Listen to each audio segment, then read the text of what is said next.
চাওক এই অঞ্চলটোত মই দুবাৰ তিনিবাৰমান আহিছোঁ।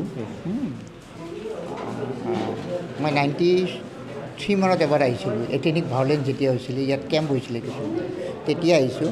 তেতিয়াৰ পৰা মই যি দেখিছোঁ সেই অঞ্চলৰ এতিয়া এইটো অঞ্চলত বেছিভাগ মেলেৰিয়া কেছ আছিলে, কিন্তু এতিয়া অলপ কম, মেলেৰিয়াটো কমিছে।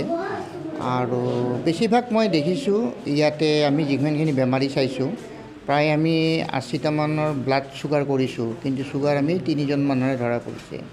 প্ৰেছাৰো আমি খুব এটা বেছি পোৱা নাই, কিন্তু উইকনেছ, জেনেৰেল উইকনেছ আৰু এনিমিয়া, এই মানে ৰক্তহীনতা, এই দুটা বেমাৰ খুব বেছি ইয়াতে পাইছোঁ। হয়তো ইকনমিক কণ্ডিশ্যন প'ৰ, খোৱা লোৱাবিলাক ঠিকমতে হয়তো নাজানে বা খাব নাপায়, সেইকাৰণে আমি সেইটো বস্তু বুলিয়ে ভাবিছোঁ।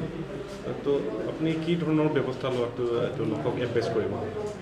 এটা চাওক, নিউট্ৰিশ্যনেল ছাপ্লিমেণ্টতো আমি দিব নোৱাৰোঁ, ইয়াত অন্য ডিপাৰ্টমেণ্ট আছে, আমাৰ অংগনবাড়ী চেণ্টাৰ আছে, ছ'চিয়েল ৱেলফেয়াৰ আছে, হয়তো আপোনালোকে যোগাযোগ কৰিলে তেওঁলোকৰ লগত পাৰিব। আৰু মোৰ মতে মই এটা এৱাৰনেছ মিটিংটো অতি জৰুৰী দৰকাৰ, কাৰণ এই এৱাৰনেছ মিটিঙৰ দ্বাৰাই আমি কি পথ্য কেতিয়া কেনেকৈ খাব লাগে, হয়তো যিখিনি বস্তু খাব লাগে আমাৰ মাজত আছে, কিন্তু আমি বিচাৰি উলিয়াব পৰা নাই কি খাম। এতিয়া খাদ্য বুলি ক'লেই যে আমি মাংস খাব লাগিব, ডিম খাব লাগিব বা গাখীৰ খাব লাগিব, সেইটো নহয়। আমাৰ শাক পাচলি এনেকুৱা ধুনীয়া ভেজিটেবলছ আছে আমাৰ ইয়াত, যিটো খাই হয়তো আমি নিউট্ৰিশ্যনেল ছাপ্লিমেণ্টটো পাব পাৰোঁ। চাউলটো ধৰা আমাৰ ইয়াত গাঁৱলীয়া ধৰণৰ ভাল চাউল পায়, গতিকে চাউলটো যদি আমি ভালদৰে খাব পাৰোঁ তেতিয়া আমি নিউট্ৰিশ্যনেল ছাপ্লিমেণ্টটো পাই থাকিম। ৰাখোৱা চিৰাং জিলা সমিতিয়ে আজি আয়োজন কৰিছে এই হেল্থ কেম্প। চিৰাঙৰ দেউশ্ৰী আমি সঁচাকৈ সকলোৱে জানো অতি ভিতৰুৱা অঞ্চল। আজি প্ৰায় 300মান পেচেণ্টছ ইয়াতে চোৱা হ'ল আৰু ফ্ৰী মেডিচিন ডিষ্ট্ৰিবিউট কৰা হ'ল। লগতে আমাৰ সান্থাল ষ্টুডেণ্টছ ইউনিয়ন বঙাইগাঁৱৰ স্বাগত হস্পিটেল, লগত CRU বঙাইগাঁও, তেখেতসকলে আমাৰ যথেষ্ট সহযোগিতা আগবঢ়াইছে। আৰু আমি আজি এই দেউশ্ৰীৰ পৰা চিৰাংবাসী এটা কথাই ক'ব বিচাৰোঁ যে যেতিয়াই জাফাক বিচাৰিব আপোনালোকে এনেকৈ টাইপৰ হেল্থ কেম্প বা আন কিবা সামাজিক কামত আমি জাফা নিশ্চয়কৈ ওলাই আহিম, আমি প্ৰতিজ্ঞাবদ্ধ। কিন্তু সমাজৰ কাৰণে, সাংবাদিকৰ লগতে সমাজৰ কাৰণে কাম কৰিবলৈ আমি আগবাঢ়ি আহিছোঁ।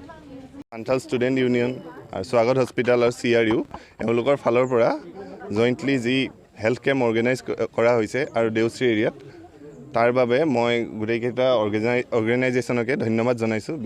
বিশেষকৈ আমি জানো দেউশ্ৰী অঞ্চলটো আমাৰ ভূটানৰ পাদদেশত আছে, ডিষ্ট্ৰিক্ট হেডকোৱাৰ্টাৰৰ পৰা বহুত ভিতৰত এটা ৰিম'ট এৰিয়া। তাতে হেল্থ ফেচিলিটিজ আশা কৰা ধৰণে ৰাইজে পায় নে নাপায় তাক লৈ সন্দেহ থাকে। তাৰ বাবে এনেকুৱা সময়ত হেল্থ কেম্পটো অৰ্গেনাইজ কৰি ৰাইজক মানে এক্সপ'জাৰ দিয়াটো আৰু সজাগ কৰাটো নিজৰ স্বাস্থ্যৰ বিষয়ে এটা মই ভাবোঁ মহৎ উদ্দেশ্য হাতত লৈ কামটো কৰিছে। আৰু মই আশা ৰাখিম অৰ্গেনাইজেশ্যন কেইটাই এনেকুৱা ধৰণৰ হেল্থ কেম্প চিৰাং জিলাৰ বিভিন্ন অঞ্চলত আৰু অনুষ্ঠিত কৰি থাকিব, যাতে ৰাইজসকল নিজৰ হেল্থৰ কাৰণে, নিজৰ স্বাস্থ্যৰ কাৰণে বেছিকৈ সজাগ হয়। আৰু যিবোৰ কিছুমান হিডেন ডিজিজ থাকে, যিদৰে ডক্টৰসকলে কয়, হিডেন ডিজিজসমূহৰ বিষয়ে যাতে ৰাইজ আৰু অৱগত হয়, তাৰ বাবে মই গোটেইকেইটা অৰ্গেনাইজেশ্যনকে আকৌ অনুৰোধ জনালোঁ। আৰু আজিৰ অনুষ্ঠানটোৰ বাবে তেওঁলোকক অন্তৰেৰে মই ধন্যবাদ জনাইছোঁ। শ্ৰদ্ধাৰ কোকৰাঝাৰবাসী জনগণ, ইয়াৰ দ্বাৰা কোকৰাঝাৰ পৌৰসভাৰ অন্তৰ্গত অঞ্চলত বসবাস কৰা জনগণলৈ এটা জৰুৰী ঘোষণা আগবঢ়োৱা হৈছে।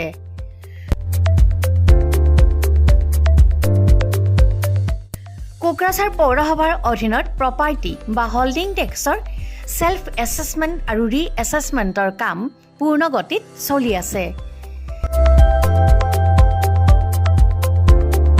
যিসকলে এতিয়াও ছেল্ফ এছেছমেণ্ট বা ৰি-এছেছমেণ্টৰ কামবোৰ সম্পূৰ্ণ কৰা নাই, তেওঁলোকলৈ আমাৰ বিনম্ৰ অনুৰোধ, আপোনালোকে অতি সোনকালে অনলাইন যোগে ছেল্ফ এছেছমেণ্ট আৰু ৰি-এছেছমেণ্টৰ কামসমূহ সমাধান কৰি লওক।